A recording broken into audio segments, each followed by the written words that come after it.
Hello, everyone. Tonight, I want to help you let go of the day and ease into rest. I know many of you use these videos to fall asleep, and it means a lot to be part of your nightly routine. So if you haven't already, take a moment to like the video and subscribe. It truly helps. Now, close your eyes, and let's begin the first story. The highway stretched endlessly before Marcus as he guided his 18-wheeler through the quiet darkness of the desert night. He had been driving for 12 hours straight, delivering a load of furniture from Phoenix to Las Vegas, and the monotonous hum of the engine had become almost meditative. The dashboard clock glowed softly, showing 2:30 in the morning, that peculiar hour when the world seems to hold its breath. As he rounded a gentle curve, his headlights caught something unusual in the distance. Another truck, similar to his own, sat motionless on the shoulder of the road. No hazard lights blinked. No emergency triangles were set out, just a dark silhouette against the starlit sky. Marcus slowed slightly, professional courtesy compelling him to check if a fellow driver needed assistance. Drawing closer, he noticed the truck's cab door hanging open, swaying gently in the desert breeze. The interior light should have been on, but darkness filled the cabin. Marcus pulled over about 50 feet behind the abandoned vehicle, leaving his engine running. He grabbed his flashlight and stepped down from his cab, the cool night air a welcome relief from the heated interior. The abandoned truck appeared to be in perfect condition, no signs of accident damage or mechanical failure. Marcus approached cautiously, his footsteps crunching on the gravel shoulder. He called out a greeting, but only the whisper of wind through distant Joshua trees answered him. Shining his light into the cab, he found it empty, keys still dangling from the ignition. On the driver's seat lay a logbook, opened to the current date. The last entry, written in shaky handwriting, simply read there in the trailer. Marcus felt a chill that had nothing to do with the desert night. He walked slowly toward the back of the truck, his flashlight beam dancing across the aluminum sides of the trailer. The trailer doors were slightly ajar, a thin line of deeper darkness visible between them. Marcus paused, listening intently. From within came a soft, rustling sound, like fabric brushing against cardboard. He reached for the door handle, his hand trembling slightly. The metal was ice cold against his palm. As he pulled the door open, his flashlight illuminated stacks of boxes, all neatly arranged and secured with straps. Nothing seemed out of place, yet the rustling continued, now coming from deeper within the trailer. Marcus climbed up, his light probing the shadows between the cargo. The air inside was thick and strangely sweet, like overripe fruit. Moving carefully between the boxes, he noticed that some of the packages had been torn open from the inside. Packing material littered the floor, and strange, dark stains marked the cardboard. The rustling grew louder, seeming to come from all around him now. His flashlight flickered, the beam weakening. Suddenly, the trailer doors slammed shut with a metallic crash. Marcus spun around, his heart pounding. In the dying light of his flashlight, he saw movement among the boxes, shapes that shouldn't exist, flowing and shifting like liquid shadow. The sweet smell grew overwhelming, making his head spin. He stumbled toward the doors, pushing against them with all his strength, but they wouldn't budge. The rustling became a chorus of whispers, speaking in a language that predated words. His flashlight died completely, plunging him into absolute darkness.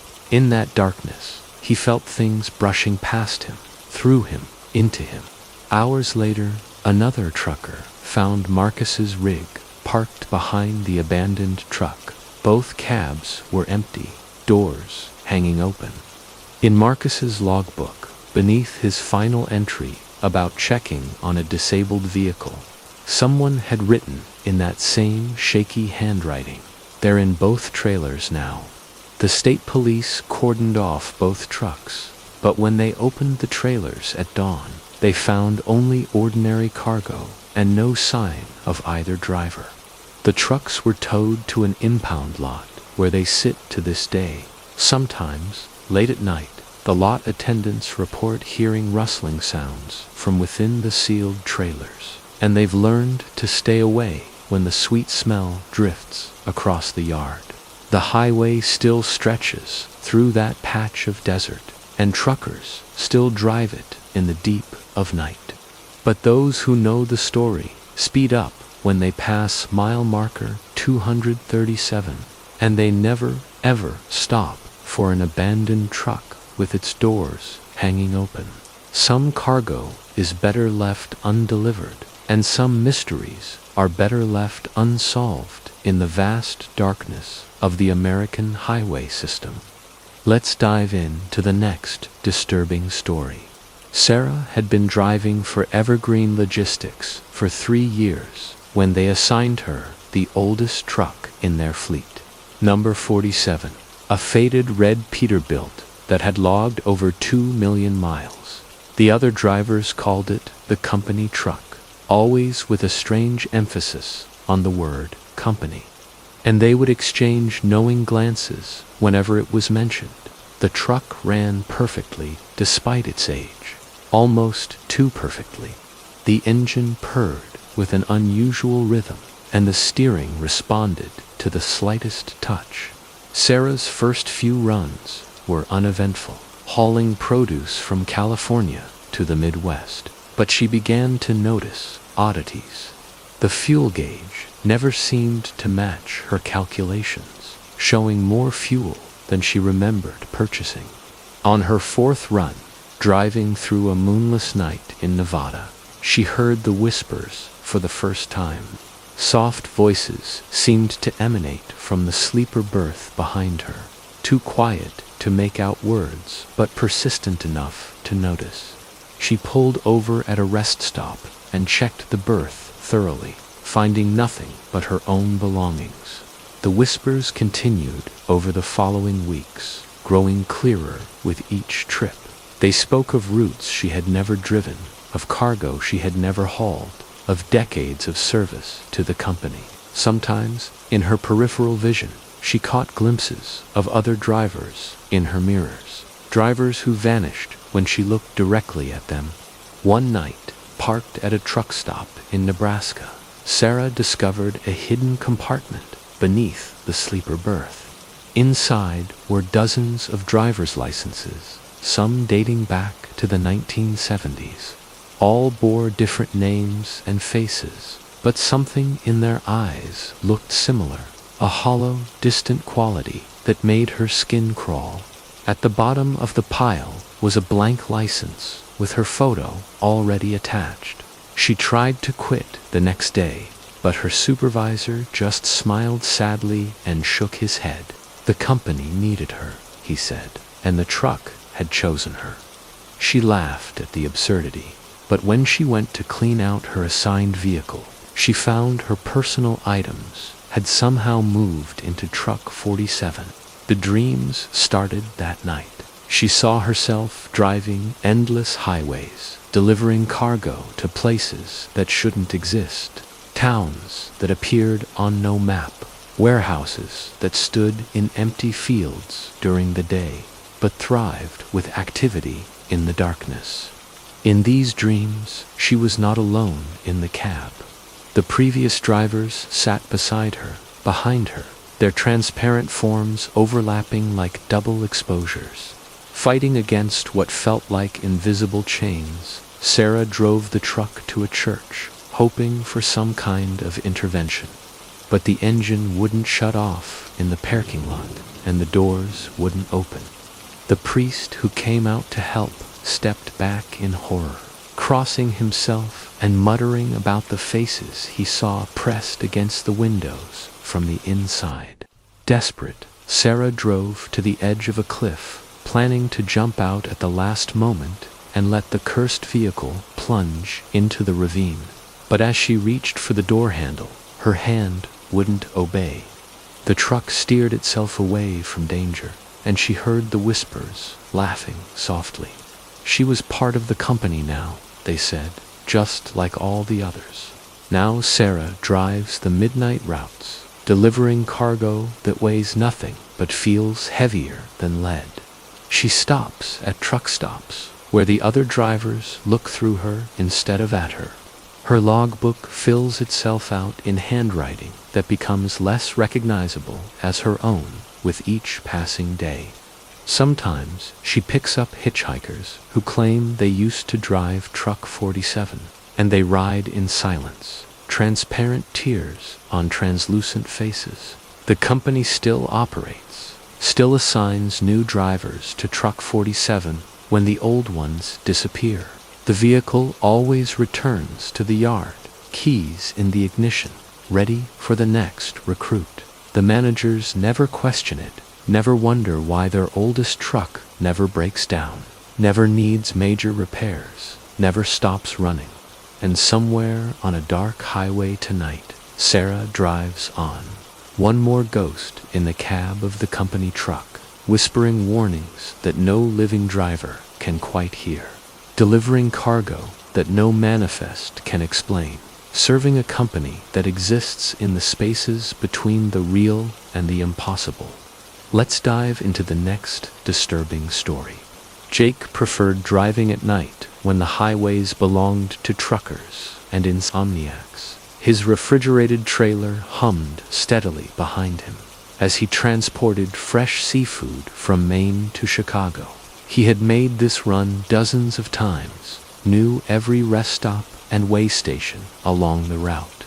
That's why the new rest area at mile 91 confused him. The sign appeared in his headlights suddenly, advertising clean restrooms, hot food, and diesel fuel at competitive prices. Jake didn't remember any construction, but infrastructure changed constantly. His fuel gauge hovered near empty, and his bladder was full, so he took the exit ramp, which curved more sharply than seemed necessary. The rest stop sat in a pool of harsh white light, but something felt wrong about the illumination. It seemed to fall straight down, creating stark shadows with no gradient between light and dark. A handful of other trucks were parked in the lot, all perfectly aligned, all silent. No rumble of idling engines disturbed the night. Jake pulled into an empty spot and shut down his engine. The sudden silence felt oppressive, as if the world had been muted. He climbed down from the cab, his footsteps echoing oddly on the pristine asphalt. The air smelled of ozone and something else, something organic and unpleasant, lurking beneath the electric scent. The restroom building was a windowless concrete structure that seemed to absorb light rather than reflect it. Jake pushed through the heavy door, finding an interior that was almost blindingly white. The fixtures were modern, but somehow wrong, as if designed by someone who had only heard descriptions of human facilities. The urinals were too high, the sinks too deep, the mirrors reflecting at strange angles. After relieving himself, Jake noticed there was no graffiti, no wear marks, no signs of human use, despite the trucks outside. The paper towel dispenser produced sheets that felt more like fabric than paper, and the soap had a consistency that made his skin tingle unpleasantly. He hurried out, eager to fuel up and leave. The fuel pumps stood like monoliths in the harsh light. Jake inserted his company card, but the screen displayed symbols he didn't recognize. After a moment, they resolved into numbers, showing a price per gallon that couldn't be right, far too low for current rates.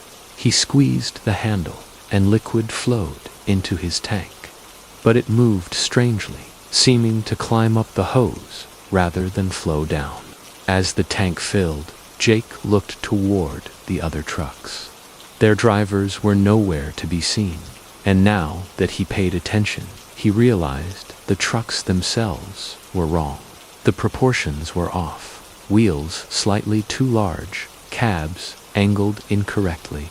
They were like trucks designed from memory by something that didn't quite understand the engineering.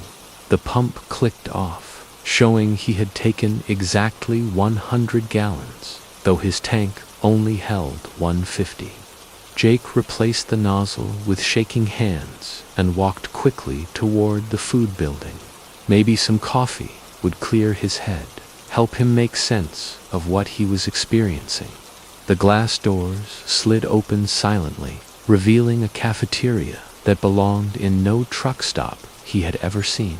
The food court stretched impossibly far, filled with serving stations, offering items he couldn't identify.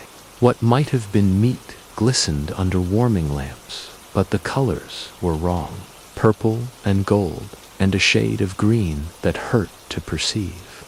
Behind the counters stood figures in white uniforms, their faces obscured by hairnets that covered too much, hung too low. One of them glided forward, and Jake saw it had too many joints in its arms. It gestured at the food selections, making sounds that weren't quite words. Jake backed away, bumping into something soft. He turned to find another trucker, but the man's eyes were solid black, and his smile stretched wider than anatomy should allow.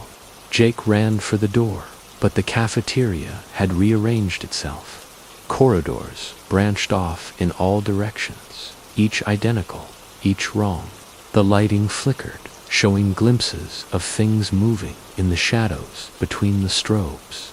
The not-quite trucker followed its footsteps, making wet sounds on the tile floor. Panic drove Jake through doorway after doorway, until suddenly he burst out into the parking lot.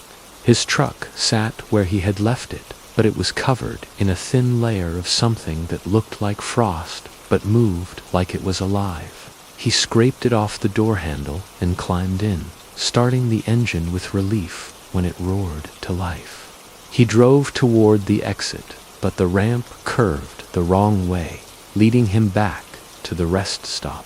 He tried again, taking different routes, but every path led back to those harsh lights. The fuel gauge read full, then empty, then displayed symbols that matched nothing on Earth. In his mirrors, he saw the other trucks beginning to move, following him in perfect formation.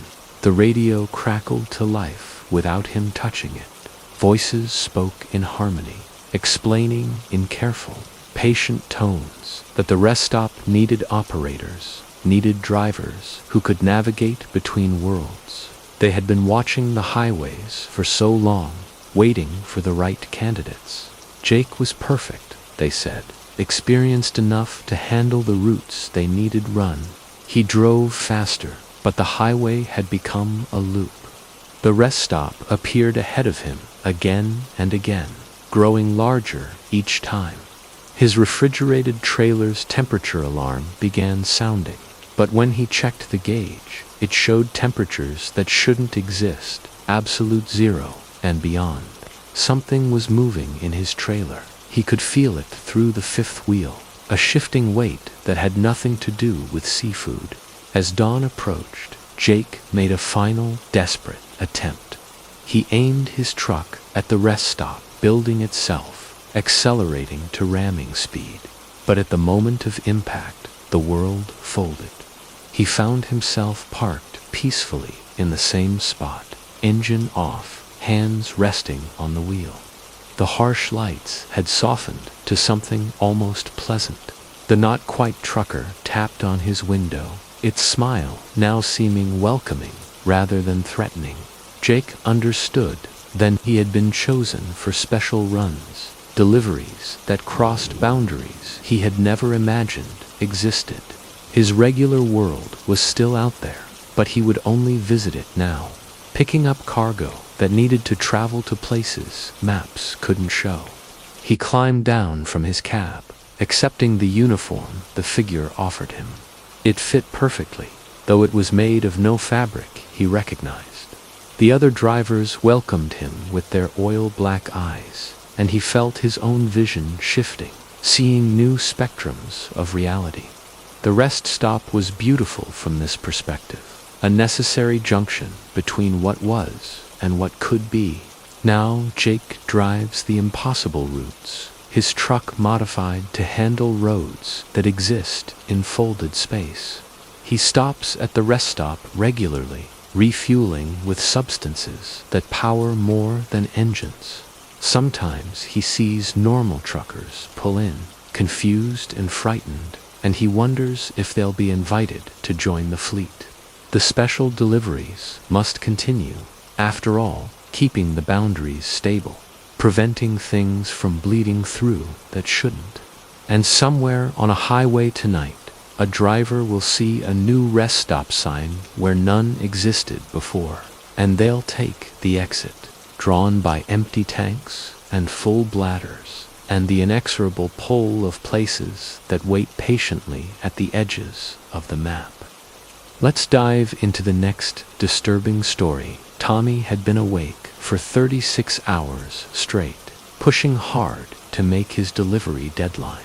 The energy drinks had stopped working hours ago, and he knew he was dancing on the edge of danger. But the load paid triple rate, and he needed the money. Just 50 more miles to Birmingham, he told himself. Then he could rest. The Alabama forest pressed close on both sides of the two-lane highway, creating a tunnel of darkness that his headlights could barely penetrate. He rubbed his eyes, trying to focus on the white line that wavered and swam in his vision. That's when he saw the dog for the first time, a massive black shape keeping pace with his truck along the shoulder. No dog could run that fast, he thought, blinking hard. When he looked again, it was gone, just his tired mind playing tricks. He turned up the radio, slapped his face, and gripped the wheel tighter. The speedometer read 70, but the mile markers seemed to pass with agonizing slowness. The forest had gone silent, no insect noise penetrating the cab. The dog appeared again, this time on the opposite side of the road. It was huge, the size of a small bear, with eyes that reflected his headlights like crimson stars. It ran with an unnatural gait, its legs moving in perfect synchronization with his wheels. Tommy's hands grew slick with sweat. He had heard the old-timers talk about black dogs, about what they meant for tired drivers. He pressed the accelerator, pushing the truck to 75, then 80.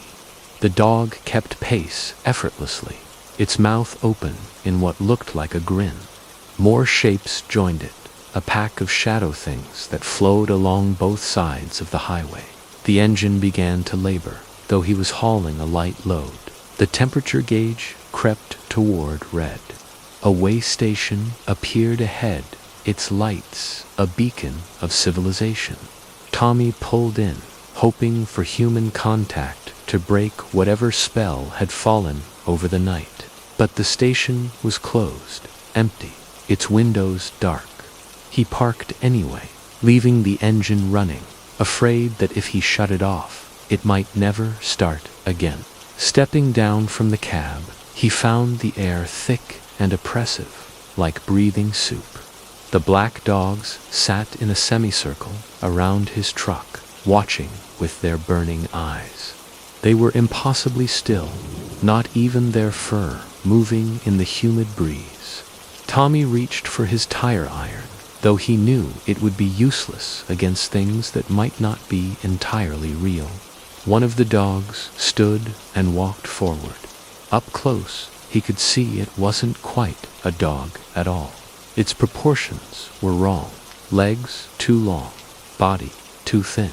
Its fur seemed to absorb light, creating a void in the shape of an animal.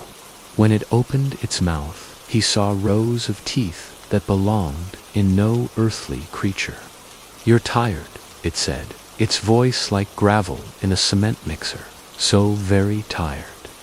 "We can help you rest." Tommy stumbled backward, his exhaustion making everything dreamlike and unreal. The other dogs began to speak, a chorus of whispers about eternal sleep, about the peace that waited just beyond the veil of consciousness. Their words were honey-sweet, promising an end to all struggle, all pain, all deadline pressure. He climbed back into his cab and slammed the door, but the dogs were there too, somehow inside, without having entered. They filled the sleeper berth, covered the passenger seat, their non-light fur making holes in reality. The dashboard instruments went wild, needles spinning freely, displays showing impossible readings. Tommy drove out of the way station, tires screaming. The dogs followed, now running inside the trailer, their weight making the truck sway dangerously. He could hear them moving the cargo, rearranging reality in the aluminum box behind him. The highway began to change, asphalt becoming soft, painted lines writhing like snakes. His CB radio crackled with static that resolved into howls. Other truckers were calling for help, reporting black dogs on every frequency. But their voices grew fainter, replaced by the sound of panting, of claws on metal, of things that hungered for more than flesh. Tommy's eyelids felt like lead weights, and each blink lasted longer than the one before. The dogs were in his mirrors now, showing him visions of accidents he hadn't had yet. He saw his truck jackknifed across the highway, saw himself thrown through the windshield, saw the peace that followed. The visions were seductive, offering release from the endless miles, the impossible schedules, the loneliness of the long haul. Fighting with every ounce of will, Tommy bit down on his tongue until he tasted blood. The pain brought momentary clarity, and he saw an exit sign for a truck stop. He yanked the wheel hard, nearly overturning as he took the ramp too fast. The dogs howled in frustration, their forms beginning to blur and merge into one massive shadow. The truck stop was bright and busy, full of drivers and lot lizards, and the blessed normalcy of human vice and virtue. Tommy parked crooked across 3 spaces and fell out of his cab, crawling on hands and knees toward the diner. Behind him, he heard the dogs snarling, but they couldn't follow into the light, couldn't cross the threshold of the waking world. He made it inside and collapsed in a booth, ordering the strongest coffee they had. The waitress, a kindly woman with tired eyes, took one look at him and called for the manager. They helped him to a cot in the back room, where drivers could catch a few hours of safe sleep for a small fee. As consciousness faded, Tommy heard the howling growing distant. He woke 12 hours later to find his truck still in the lot, though he had no memory of parking it properly. The trailer was empty. His cargo vanished without a trace. The company fired him, of course, and the insurance claim was denied. But Tommy didn't care. He had seen what waited for drivers who pushed too hard, who ignored the warnings of their bodies and minds. Now he drives day shifts only, always stopping when the sun goes down. He warns young drivers about the black dogs, about what happens when you chase one deadline too many. Most don't believe him until they see the shadows keeping pace on some lonely midnight highway. By then, it's often too late to turn back, too late to rest, too late to escape the patient hunters that wait for exhaustion to claim another soul. And on the darkest highways, in the latest hours, The black dogs still run, following the scent of tired drivers and impossible schedules, ready to offer their terrible peace to those who drive beyond the edge of endurance. Let's dive into the next disturbing story. Maria had a strict policy against picking up hitchhikers. 20 years of driving had taught her that nothing good came from strangers in your cab. But on that foggy night in Oregon, when she saw the young woman standing by the roadside, something made her slow down. Maybe it was the way the girl held her baby, or the desperation in her eyes caught briefly in the headlights. Against every instinct, Maria pulled over. The woman climbed in gratefully, cradling an infant wrapped in a faded pink blanket. She was young, maybe 20, with hollow cheeks and clothes that had seen too many miles. The baby was quiet, too quiet, and Maria felt the chill that had nothing to do with the Oregon mist. "Thank you," the woman whispered. "We just need to get to Medford. My sister lives there." Maria nodded and pulled back onto the highway. The fog grew thicker, reducing visibility to mere yards. She slowed to 40, then 30, focusing intently on the road. Her passenger sat silently, rocking the baby with a mechanical rhythm. No sound came from the bundle, no crying, no gurgling, nothing. After 10 miles, Maria tried to make conversation, asking about the sister, about where they'd come from. The woman's answers were vague, disconnected, as if she were reciting from a poorly memorized script. Her eyes never left the windshield, staring into the fog with an intensity that made Maria nervous. "Your baby's very quiet," Maria ventured. "She's sleeping," the woman replied, but her arms never shifted position, never adjusted the blanket. The bundle remained perfectly still, perfectly silent. Maria's hands tightened on the wheel as she noticed the woman's reflection in the side mirror looked different somehow, older, more haggard than the face she could see in her peripheral vision. The fog lights caught a road sign, Medford, 40 miles. But Maria could have sworn they'd already driven at least 50. Her odometer seemed to agree, the numbers rolling backward occasionally before jumping forward again. The engine made sounds it had never made before, a whisper beneath the usual diesel rumble. "I need to make a stop," the woman said suddenly. "Just up ahead. My sister moved. She's at the old Riverside Motel now." Maria knew the Riverside. It had burned down 3 years ago, a tragedy that claimed 7 lives. She started to protest, but the woman's hand was on her arm, grip surprisingly strong.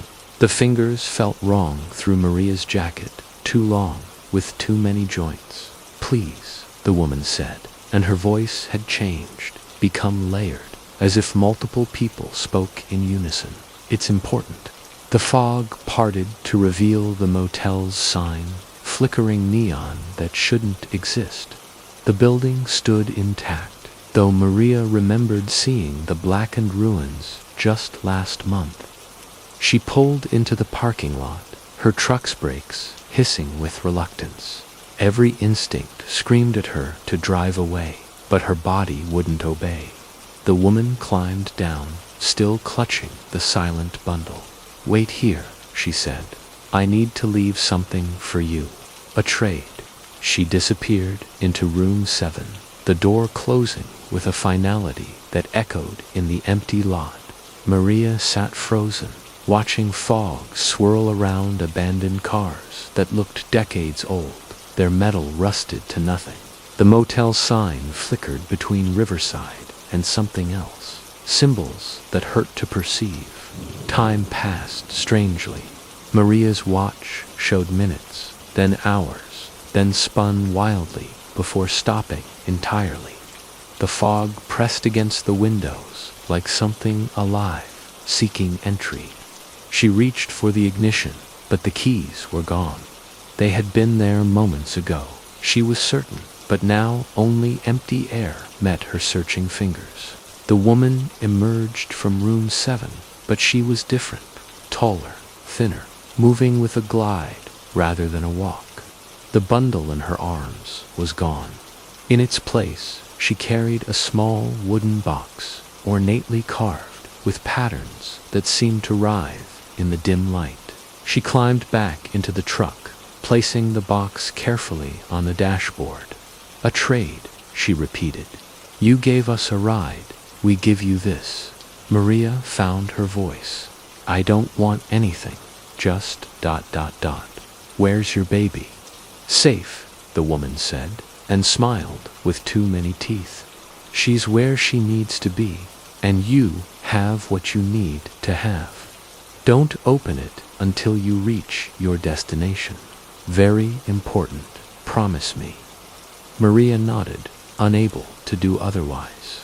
The keys were back in the ignition, had always been there. She started the truck and drove out of the lot, not looking back. In her mirrors, the motel faded into ruins, then nothing, swallowed by fog that followed them for miles. The woman was silent now, staring straight ahead. Her reflection had vanished entirely from the mirrors, though she still sat solid in the passenger seat. The box on the dashboard emanated a warmth that pulsed in rhythm with Maria's heartbeat. She wanted to throw it out the window, but couldn't bring herself to touch it. They reached Medford as dawn broke, fog dissipating with the light. Maria pulled into a truck stop, exhausted and disoriented. She turned to tell her passenger they had arrived, but the seat was empty. The woman had vanished without sound or movement, leaving only the box and a lingering scent of roses and sulfur. Maria stared at the box, fighting curiosity. Her destination was Portland, another 3 hours north. She could wait, honor the strange request. But the carved patterns seemed to form words in languages she almost recognized, promises and warnings intertwined. Her hand moved toward it without conscious thought. Inside the truck stop, she bought coffee with shaking hands. Other drivers gave her strange looks, and she realized she'd been muttering to herself. The box waited in her truck, patient and warm.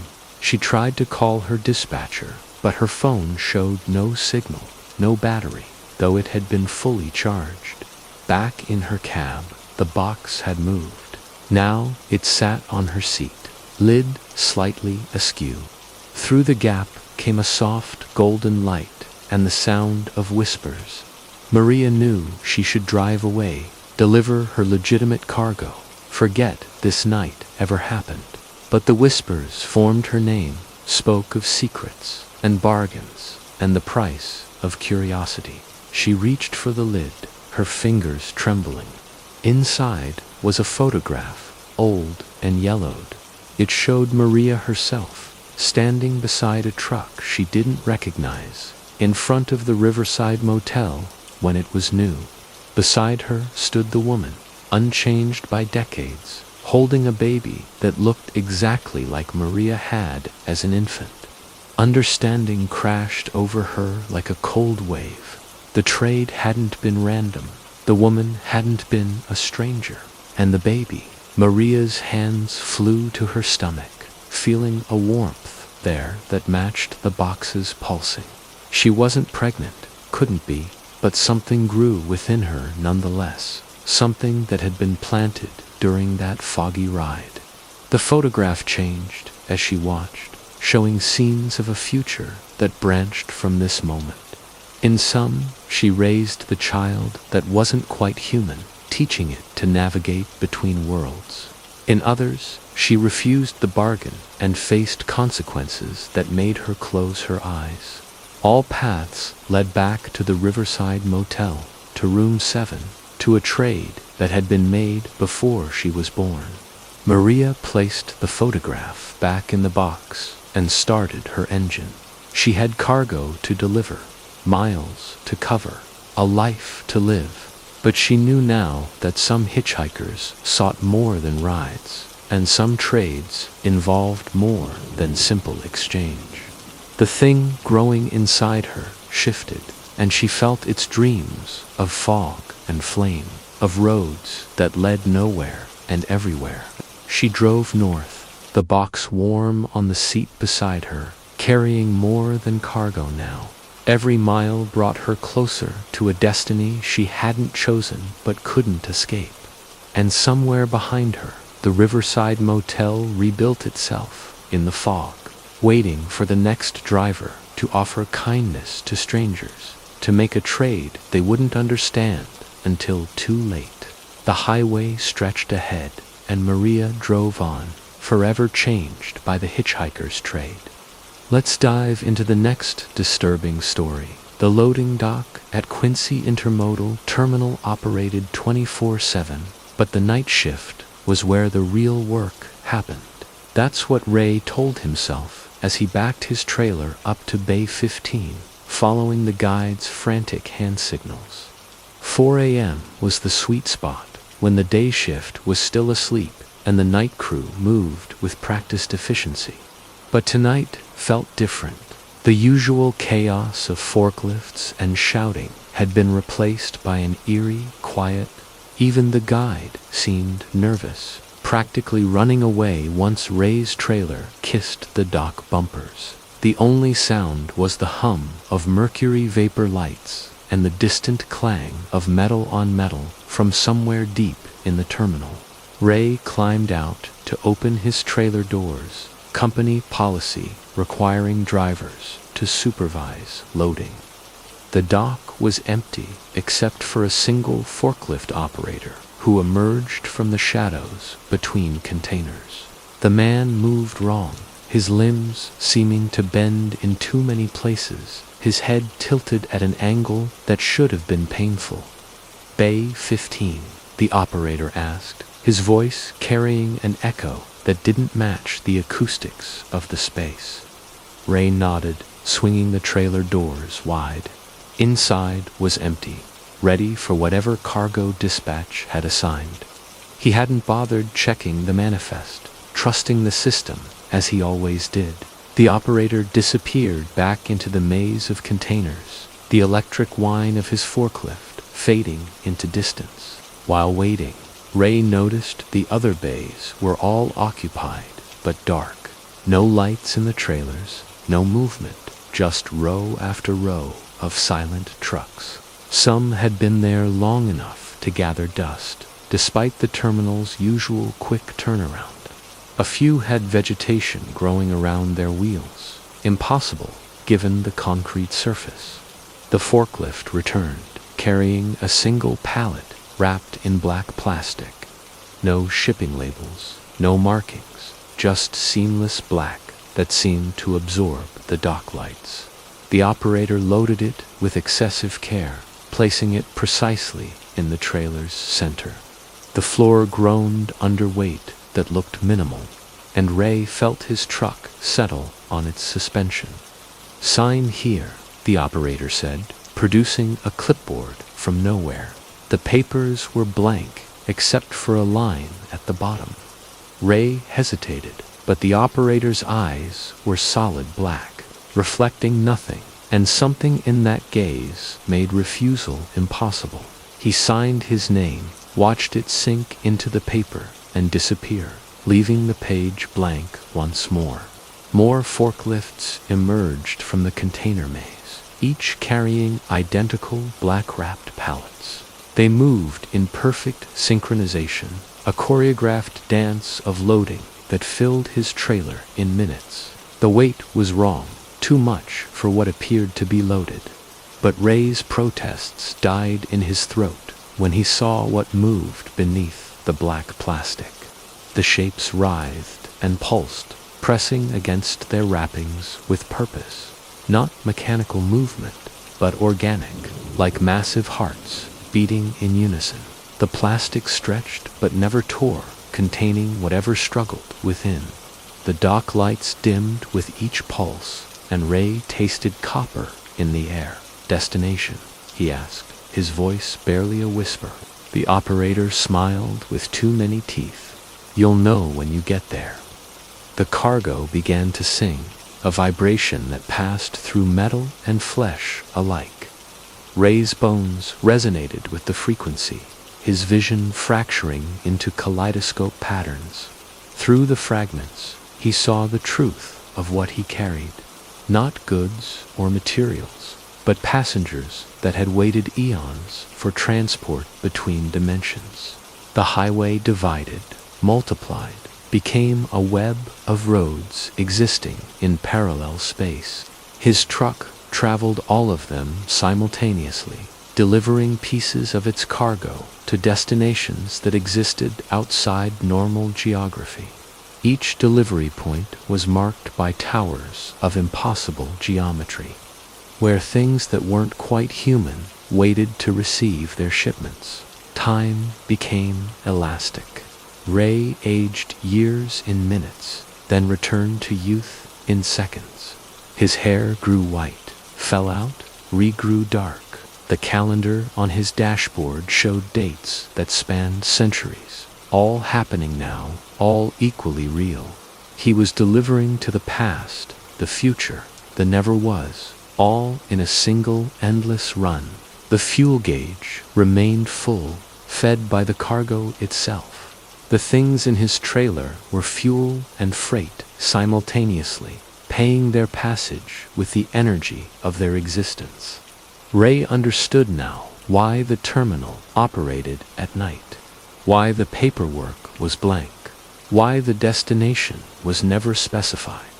Some deliveries transcended normal logistics. His radio picked up transmissions from other timelines. Versions of himself reported successful deliveries, failed deliveries, deliveries that unmade the driver. He heard his own voice speaking in languages that human throats couldn't form, reporting to dispatchers that managed reality itself. Every version was true, every outcome simultaneous. The speedometer glass cracked, unable to contain the numbers it displayed. Ray felt the truck beginning to discorporate, its atoms struggling to maintain cohesion at velocities that violated physics. But the cargo held it together, their need for delivery overriding natural law. They had waited too long to let mere impossibility stop them. Suddenly, the speed dropped to zero. Ray found himself parked at a loading dock that mirrored Quincy Terminal, but built from materials that bent light wrong. The same forklift operator appeared, still moving with too many joints, still smiling with excess teeth. But now Ray could see him truly, see the uniform with skin, the forklift, an extension of his body. "Delivery complete," the operator said, though Ray hadn't opened his trailer. He checked, anyway, finding it empty. Not just unloaded, but pristine, as if nothing had ever been carried. The black plastic wrappings were gone, leaving no residue, no evidence. Even the weight was gone, his suspension returning to normal height. Only the taste of copper remained. "Your return load," the operator said, gesturing to another line of black-wrapped pallets. Ray wanted to refuse, but he was already signing the blank papers, already watching his name disappear into hungry whiteness. This was his route now, his purpose, to carry things between the spaces, to deliver the undeliverable, to drive roads that existed only when traveled. The terminal owned him as surely as it owned the others parked in dusty rows. The new cargo loaded itself, forklifts moving without operators. These pallets pulsed with different rhythms, sang different songs. Some were going home, others beginning journeys that would last geological ages. Ray would carry them all, his truck a vessel for migrations beyond human understanding. He drove out again, the cycle beginning anew. But this time, he noticed details he'd missed before. Other trucks on the impossible highway, all carrying terminal cargo, all driven by people who'd signed blank papers. They formed a convoy of the condemned, hauling loads that reality couldn't acknowledge but couldn't exist without. The speedometer began its climb again, and Ray felt himself fragmenting across timelines. In some, he'd never stopped at Quincy Terminal. In others, he'd been driving this route since before trucks were invented. All versions were equally true, equally false, equally him. The cargo sang its satisfaction, happy to have found such a reliable carrier. Now Ray drives the terminal routes, existing in the spaces between moments. His logbook records deliveries to places that appear on no map, times that fit in no calendar. His truck never breaks down because it's constantly braking, constantly whole, suspended in a state of mechanical superposition that the cargo maintains. Sometimes, in the deep of night, normal drivers catch glimpses of him, a truck moving too fast to track, there and gone before the eye can focus. They tell stories at truck stops about the ghost drivers, about terminal velocity, about cargo that changes the carrier. Most laugh it off, but some remember seeing black-wrapped pallets, signing blank papers, feeling their trucks accelerate beyond their control. And at Quincy Intermodal Terminal, Bay 15 stands empty during the day shift. But at night, when the mercury vapors hum and the forklifts emerge from shadows, drivers still back their trailers to that dock. They sign their names into hungry blankness and accept cargo that needs to move between the worlds. The terminal always needs drivers, and the cargo must flow, must pulse, must sing its way across impossible miles to destinations that exist only in the moment of delivery. Ray drives on, his speed infinite and zero, his cargo empty and full, his existence a probability wave that collapses only at the terminal docks that wait at every possible end of every impossible road. Let's dive into the next disturbing story. Dennis had been monitoring Channel 19 for 3 hours when he first heard the call. A woman's voice, crystal clear, despite the static that plagued the airwaves that night, asking for anyone running Interstate 20 through West Texas. Her handle was Nightingale, and she claimed to be broken down near mile marker 142. Something felt wrong about the transmission. The voice was too perfect, unmarred by the distortion that should have affected a broadcast from that dead zone. But Dennis had daughters of his own, and the thought of a woman alone on that desolate stretch of highway moved him to respond. He was only 20 miles out, running empty toward El Paso. "Nightingale, this is Tex Runner," he called back. "I'm eastbound, about 15 minutes from your 20. What's your situation?" "Oh, thank God," the voice replied, honey sweet, with relief. "My engine just died. No warning, no nothing. I'm scared, out here, alone." Dennis confirmed he was coming and tried to raise other drivers for backup. The channel had gone silent, though he'd been hearing steady chatter minutes before. Even the Mexican stations that usually bled over were quiet. His radio seemed to be working, but it was like every other truck had vanished from the highway. The miles rolled by too quickly, landmarks appearing before they should. Dennis checked his speedometer, confirmed he was doing a steady 70, but the mile markers suggested he was traveling much faster. The stars above seemed wrong too. Constellations shifted into patterns he didn't recognize, though he'd been navigating by them for 30 years. Mile marker 142 appeared in his headlights, but there was no broken down rig.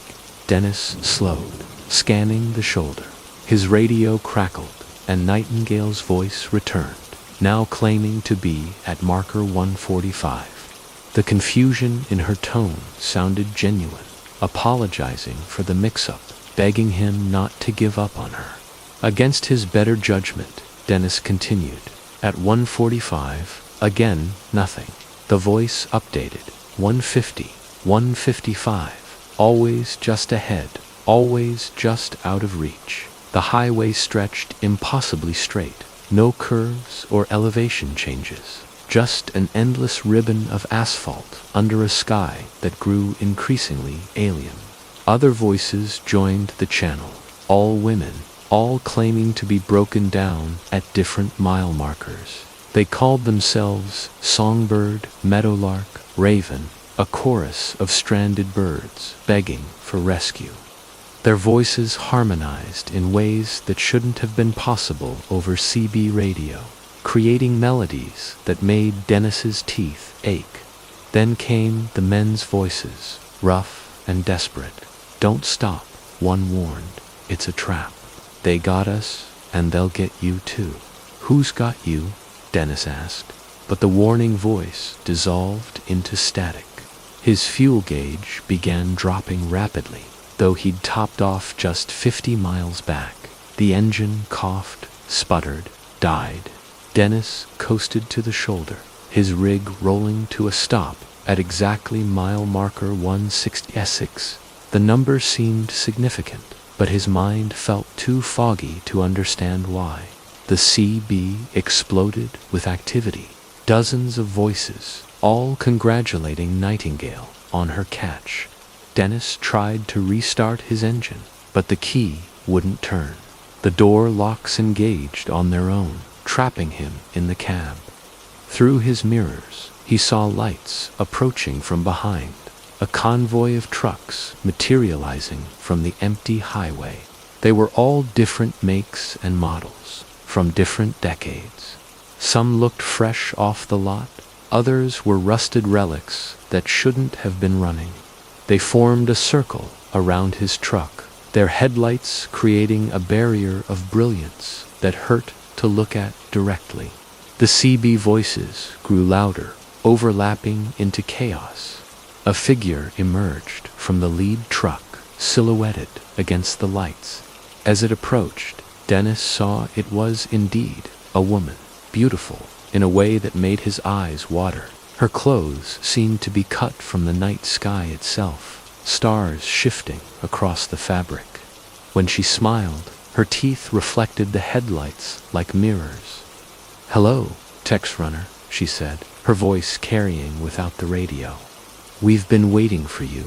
The other drivers emerged from their rigs, men and women both, all bearing the same starlight clothing, the same reflective smiles. They moved with synchronized steps, forming patterns that reminded Dennis of birds in flight. Some had been driving so long their hands had fused to steering wheels they still carried. Others left no footprints on the dusty ground. "You heard our call," Nightingale continued. "Out of all the voices on the highway, you chose to answer ours. That makes you special." Dennis found his voice. "What do you want?"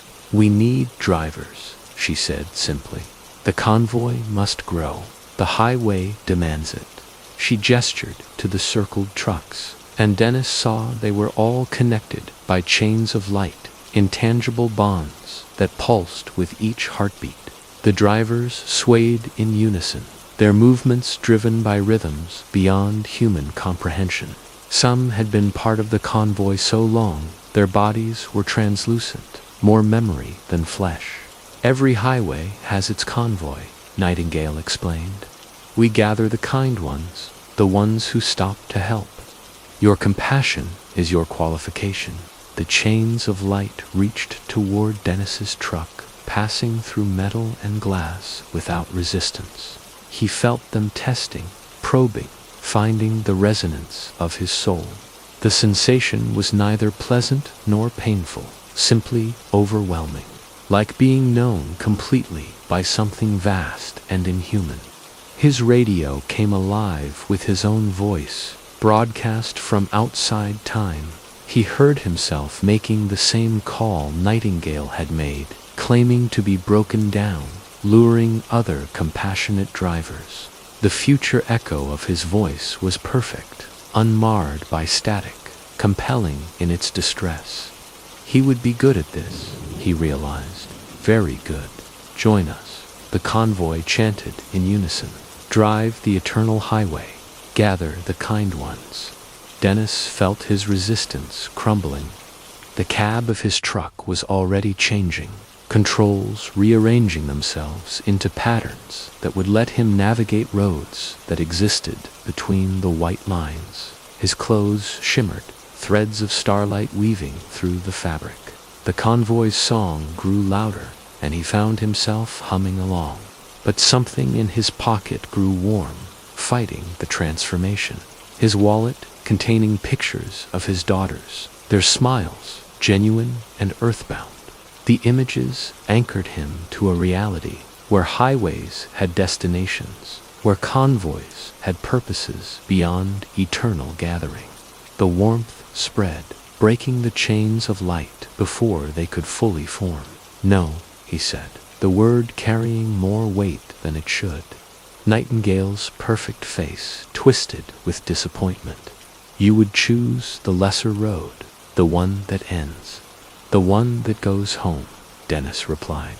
The convoy wailed, a sound like tires shredding on cosmic asphalt. Their perfect synchronization broke, individual agonies emerging from the collective. Some begged him to reconsider, others cursed him for reminding them what they'd lost. The circle of trucks began to dissolve, headlights flickering like dying stars. You've broken the pattern, Nightingale said, her voice now edged with static. But the highway is patient. Every time you hear a call for help, you'll wonder.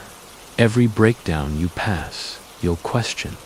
The kindness that brought you here will bring you back. The convoy faded like a mirage, trucks and drivers becoming transparent before vanishing entirely. Dennis found himself alone on the shoulder, his engine running smoothly, his fuel gauge reading 3/4 full. The stars had returned to their proper positions, and Channel 19 carried the usual late-night chatter. He drove on toward El Paso, but Nightingale had been right. Every call for help made him hesitate, wondering if it was genuine or another trap. The kindness that had served him well for 3 decades now came with a price. The knowledge that compassion could be weaponized, that the best human impulses could be turned into snares. Still, he stopped for breakdowns when he could verify them, helped when help was truly needed, but he never answered calls from mile marker 166. And he taught other drivers to be wary of perfect voices in imperfect places. The convoy was still out there, growing one kind soul at a time. Their lights visible sometimes in the rearview mirror, following but never quite catching up. And late at night, when the highway hypnosis set in deep, Dennis could hear them singing, calling for the compassionate, the helpful, the kind. He drove faster then, pictures of his daughters bright in his pocket. Warmth against the cold perfection of the eternal convoy that waited patiently for his kindness to overcome his caution.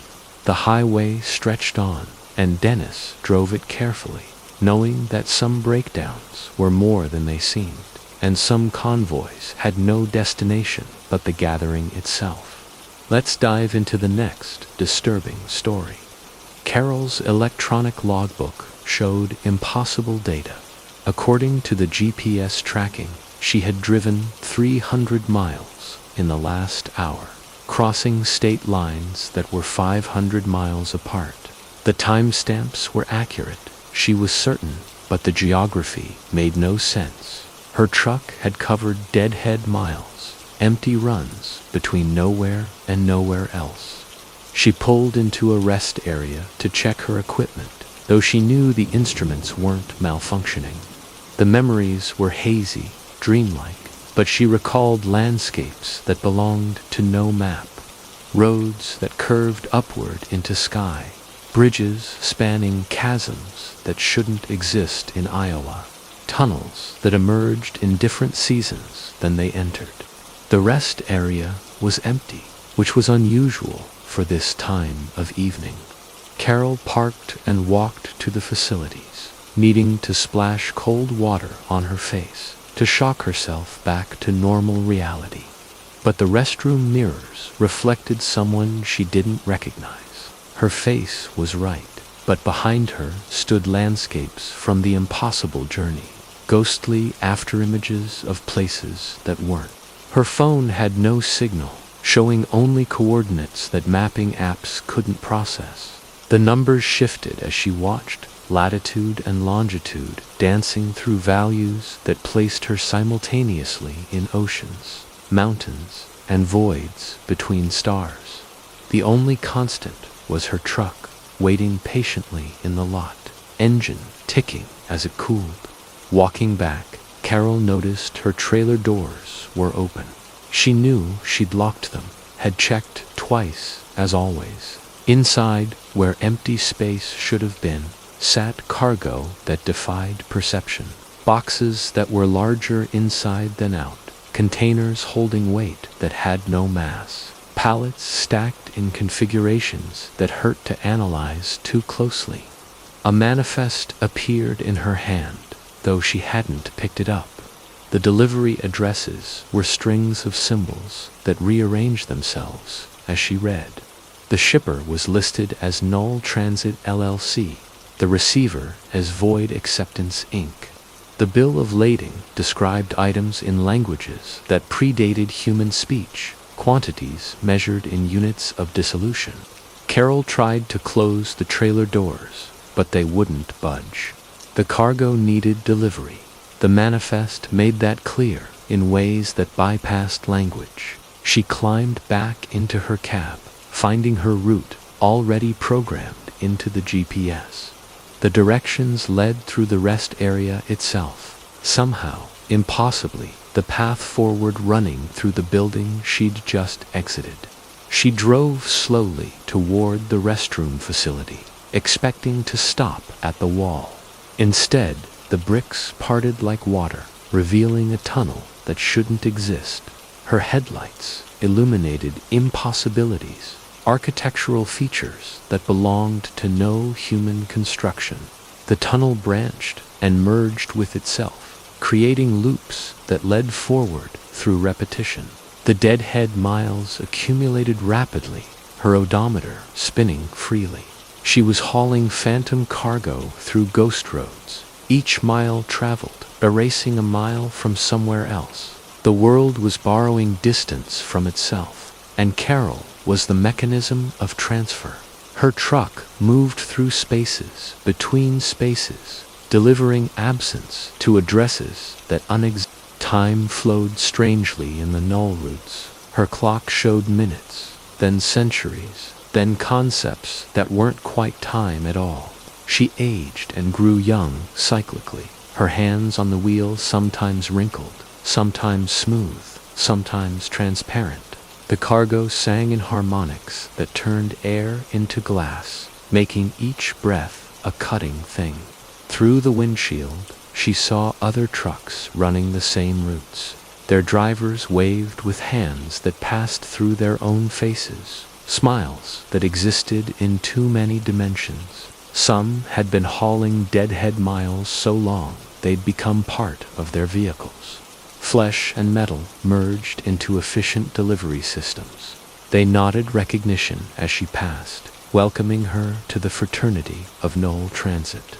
Radio stations bled through from parallel worlds, news reports about events that never happened, weather for planets that never formed.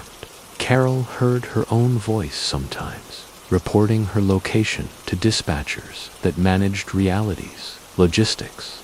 She was making good time, they assured her. The void was hungry for what she carried.